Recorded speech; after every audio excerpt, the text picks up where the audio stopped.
Hi guys, and welcome to your LO3 Major Sport and Events Revision for your Contemporary Issues in Sport exam.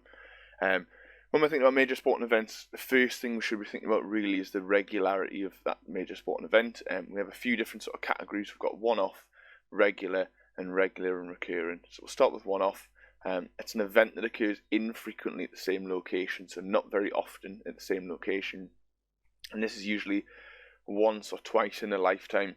For example, the London Olympics has only been in London in 1908, and then 40 years later in 1948, and then quite a long time after in 2012. So it's very infrequently at the same location. Another example of this is the last World Cup we had in England was in 1964, which was obviously a long time ago. The next sort of type of major sporting event is a regular major sporting event, and this is an event that changes host city but returns frequently. And they typically return to the country every sort of 5 or 10 years. And think about the Champions League. Madrid hosted the Champions League final in 2019. The last time they hosted the Champions League final was 2010. So 9 years difference between those, but it does return relatively frequently. And if you look back over sort of the last 60 years of the Champions League final, it'll have been in Madrid probably 4 or 5 times. And the final one is regular and recurring, and these are major sporting events that occur at the same location at frequent intervals, and they return sort of frequently. And an example of this is Wimbledon. It's at the same place every single year at the same time of year. Or the FA Cup final, for example, played at Wembley every single year. So this is what we call regular and recurring. The next sort of thing we have to think about when we're thinking about major sporting events is the legacy that's left behind. And the legacy is the sort of aspects that live on long after the event's finished. So it's the sort of after effect of that event being there. And we can categorise this into sort of a few different sections, which are sporting, social and economic. The sporting sort of legacy is the feel-good factor that surrounds that sport or whatever event it's been on. Due to the feel-good factor, let's say it's the Olympics, you tend to get an uptake in participation in the Olympic sports. So whatever event's on, if it's a Champions League final, you might get an uptake in football. If it's the Olympics, it could obviously be a range of sports. You tend to get an increase in participation after the event. So whatever's been happening, more people take part. And a good example of this is when the Tour de France came to Yorkshire in our country, we had a large increase in sort of popularity of cycling, because you had some big names, like I say, in the Tour de France who were using the sort of Yorkshire Dales as some of their race routes.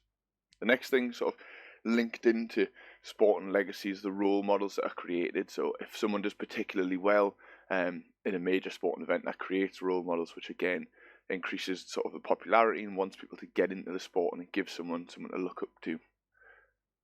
Elite programs can be developed off the back of major sporting events. So like I say, if we hold a major sporting event such as the London Olympics, there can be elite programs sort of generated afterwards to try and get people into those sports, to try and identify some talent, and then ultimately get those people playing professional sport. There's grassroots support. So the grassroots support funds low-level sort of mass participation. So it gives infrastructure to local clubs to get junior teams off the ground. It might give them some facilities. It might pay for some coaching. And again, it's all this idea of getting people into sport and giving them a pathway to professional sport. And then finally, it raises the profile of the sport. So Paralympics or women's sport.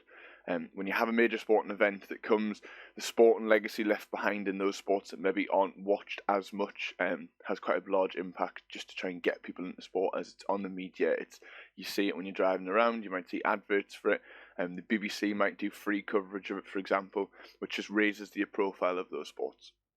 The next sort of legacy we're going to look at is a social legacy, and this is the feel-good factor surrounding the sort of country. So sport and legacy is a feel-good factor surrounding the sport. Social is a feel-good factor surrounding the country, such as the World Cup buzz after sort of 2018 when England were doing very well, and the amount of people who were just sort of happy, and like I say, this feel-good factor that happened in the UK. Off the back of some like sort of social legacies, you have a few different sort of categories, and there's a lot of investment goes into what we class as like the social area, which is things like housing facilities, as in shopping facilities, and the general sort of money that's been spent by local councils and the government within those areas. So after the Olympics, for example, a lot of these apply. So the first one in terms of investment into local facilities.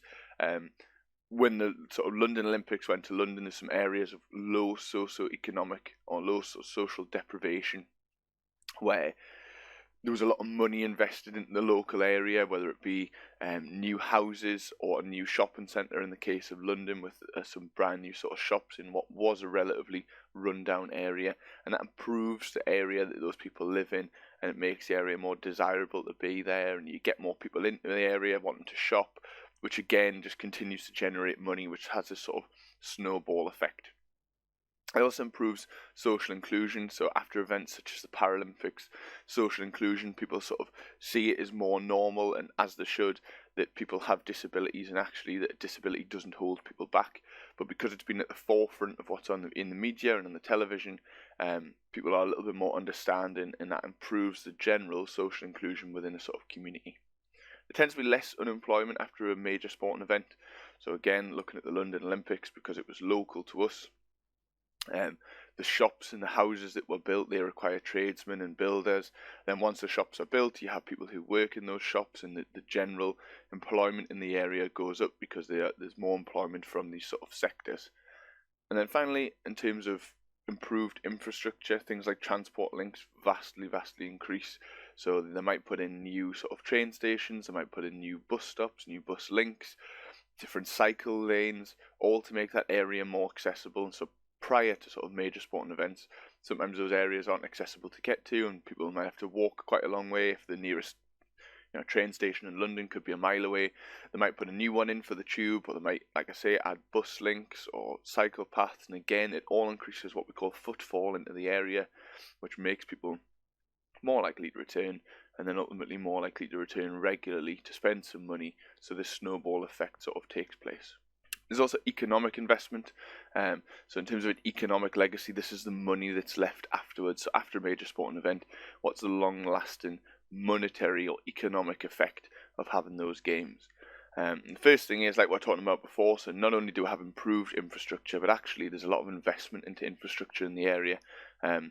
Infrastructure being the sports itself, but also things like, in the main ideas behind it are the transport links and the shops and that sort of the structure that underpins that local area. In terms of economic effects, like we talked about before, if there's more shops, there's obviously more jobs, there's more people in employment, which again makes the area more sort of higher status, and people want to maybe live there and move into the area. So if it's previously been run down, it makes it more sort of appealing for people. And then finally, so you get a lot of money from tourism. So if you host a major sporting event, whether it be the Champions League final, you might have an influx of up to 50,000 people coming into the area. If you look at maybe like Barcelona, for example, you might go over there to watch a Champions League final and think, that's really nice, we'll go back. Or people from all over the world came to the London Olympics because there were so many different nationalities there. And then obviously people return to London, spend money, which pumps money into the local economy. So in terms of economic legacy, there's a few different ideas just on the bottom there. In terms of what makes a major sporting event, investment's a key thing. So investment is both required and generated by hosts and events. So it actually costs a lot of money to put a major sporting event on. That's before you've even put a spade in the ground to start building stuff. It costs a lot of money to actually sort of process the bid for a major sporting event. So it costs over £10 million for stadiums, transport, athletes and media villages. So you need somewhere for them to stay. You might have thousands of athletes turning up for the Olympics. Where can they stay? That's near the ground, it's got the right facilities.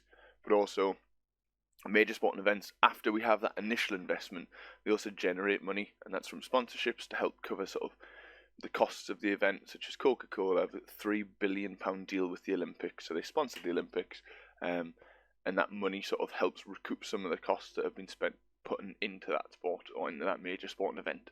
The next sort of underlying factor that makes it a major sporting event is this international aspect. So all major sporting events have an international spectators and international participants. So even if you look at maybe the Champions League final, even if it was hosted in the UK and it was 2 UK teams, you're still going to have international players, and you'll also get people who are from sort of different countries coming to watch, regardless of the teams that are in it.